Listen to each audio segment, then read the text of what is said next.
मध्य प्रदेश का वो मुख्यमंत्री जो बाबूलाल गौर के जाने के बाद कुर्सी पर बैठा तो फिर मोदी सरकार की नाराजगी से लेकर भीषण भ्रष्टाचार के आरोप और किसानों पर चली गोलियों जैसे क्राइसिस को मैनेज करता रहा और अपनी कुर्सी पर जमा रहा।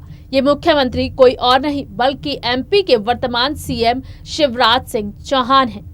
सत्ता में रहते हुए शिवराज सिंह चौहान ने बीजेपी के कई दिग्गज नेताओं को ठिकाने लगाया और इन दिग्गज नेताओं के नाम हैं उमा भारती और कैलाश विजयवर्गीय। नमस्कार, मैं हूं मीनाक्षी गुप्ता और आप देख रहे हैं एसपीएन 9 न्यूज। स्वागत है आपका हमारे खास कार्यक्रम किस्सा राजनीतिका में।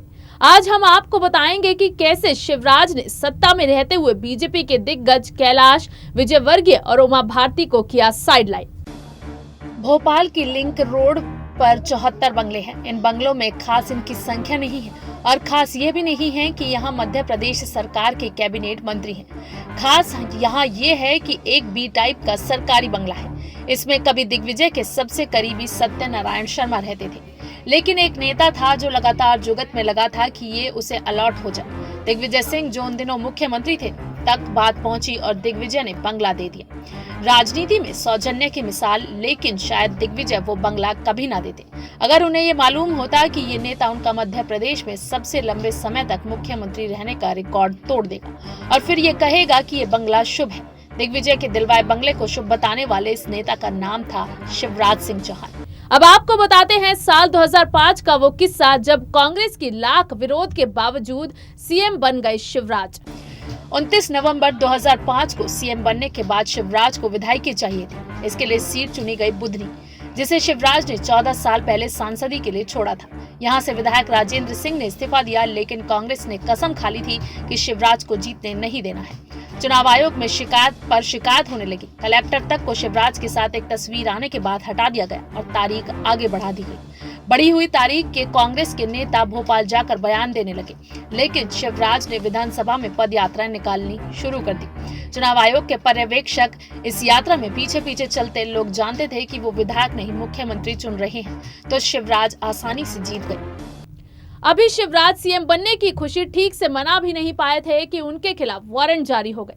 ठीक वैसे ही वारंट जिनकी वजह से उमा का सफाया हुआ था, लेकिन फिर कुछ ऐसा हुआ जिसकी वजह से शिवराज के सिर पर लटक रही गिरफ्तारी की तलवार हट गई।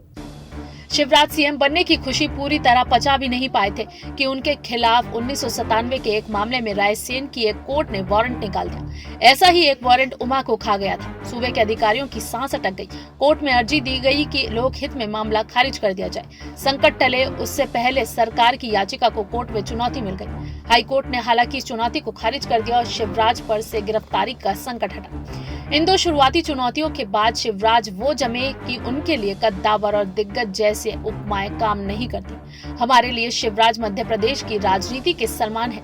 जैसे असल सलमान नॉन एक्टिंग स्टाइल के पीछे एक चतुर कलाकार और व्यवसायी है, वैसे ही शिवराज नॉन पॉलिटिकल स्टाइल में राजनीति करने वाले नेता हैं। चुनाव सभा, अखबार या टेलीविजन, कहीं से भी हमें उस शातिर राजनेता की थान नहीं मिलती जिसे एक शिवराज भारी करवाहट के बीच सीएम की कुर्सी तक पहुंचे।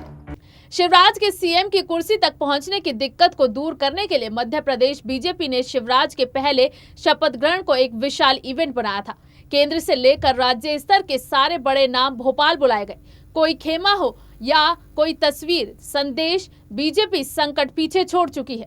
शिवराज ने ये सूत्र पकड़ लिया। उन्होंने अपने तीनों कार्यकालों में सरकार इवेंट मोड में चलाई यात्राएं, सभाएं और कार्यक्रम। शिवराज कमोबेश हमेशा किसी बड़ी मुहिम के लिए प्रदेश घूमते रहे हैं। नर्मदा सेवा और जन आशीर्वाद हाल के उदाहरण हैं। जब शिवराज यात्रा नहीं कर रहे होते तो रोड शो कर रहे होते हैं। मध्य प्रदेश में लगभग हर विधानसभा में लोगों ने शिवराज को अपनी आंखों से देखा है। उनके जनता दरबार में अर्जी दी है। जनता और सीएम के बीच सीधा राबता है। उज्जैन में लगने वाला कुंभ मध्य प्रदेश में हर मुख्यमंत्री के लिए परीक्षा होता है। कहते हैं कि जो सीएम कुंभ करवाता है उसकी कुर्सी नहीं बचती। 2016 में उज्जैन में सिंहस्थ हुआ था। शिवराज ने तैयारी में कोई कसर नहीं छोड़ी। तूफान में पंडाल गिरा तो तिरपाल बांधने खुद सीढ़ी पर चढ़ गए। पीछे खींचो तो वो 2.5 साल आगे बढ़ चला जाता है। शिवराज ने दिग्गजों को अपने रास्ते से हटाने के लिए शकुनी से भी ज्यादा अपने तेज दिमाग का इस्तेमाल किया।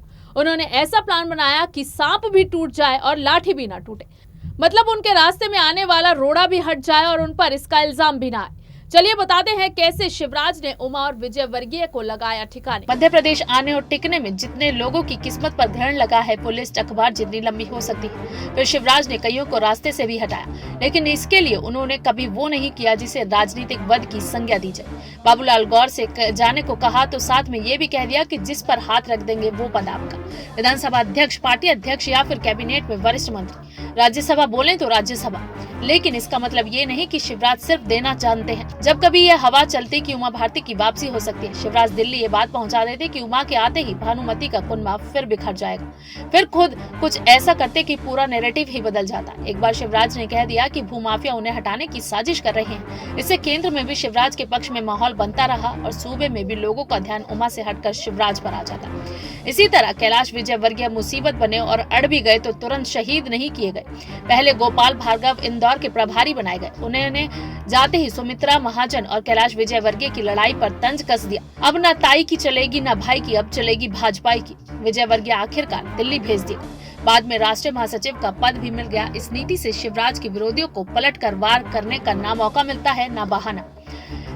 लालू बिहार में माई लेकर आए, मुसलमानों और यादवों के नेता बने। लोहिया ने 100 में पिछड़ा पावे 60 कहकर पिछड़ों को लामबंद किया, लेकिन शिवराज किसी एक वर्ग के नेता नहीं हुए। एक एक व्यक्ति को उपकृत किया। उनकी योजनाएं वोटर और मुख्यमंत्री के बीच सीधी वफादारी पैदा करती है। मानसरोवर यात्रा के लिए आधा किराया, तीर्थ दर्शन के लिए टिकट या फिर लाडली लक्ष्मी। फिर शिवराज ने लगातार औरतों को ध्यान में रखकर काम किए हैं। खुद को भी सभी औरतों का भाई कहते हैं और जननी सुरक्षा योजना के साथ साथ मुख्यमंत्री कन्यादान निकाह योजना चला देते हैं। अपना टारगेट सेट कर चुके शिवराज को विशुद्ध नेतागिरी में भी महारत हासिल है। बाढ़ आती है तो वो बाढ़ के पानी में घुसते हैं। हो सकता है कि ऐसे में उनकी वो तस्वीर खिंच जाए जिसमें पुलिस कांस्टेबल उन्हें गोद में लिए हों, लेकिन लोग ये देखते हैं कि सीएम साहब कीचड़ में खड़े हैं, हवाई दौरा नहीं कर रहे। सरकार को कोसने वाला भी शिवराज को नहीं कोस पाता। किस्सा राजनीति का में अगर आप किसी और नेता से जुड़े किस्से के बारे में जानना चाहते हैं तो हमें कमेंट बॉक्स में जरूर बताएं। और अगर आपको हमारा ये वीडियो पसंद आया है तो इसे लाइक, शेयर एंड कमेंट जरूर करें और हमारे चैनल SPN9 न्यूज को भी जरूर सब्सक्राइब करें।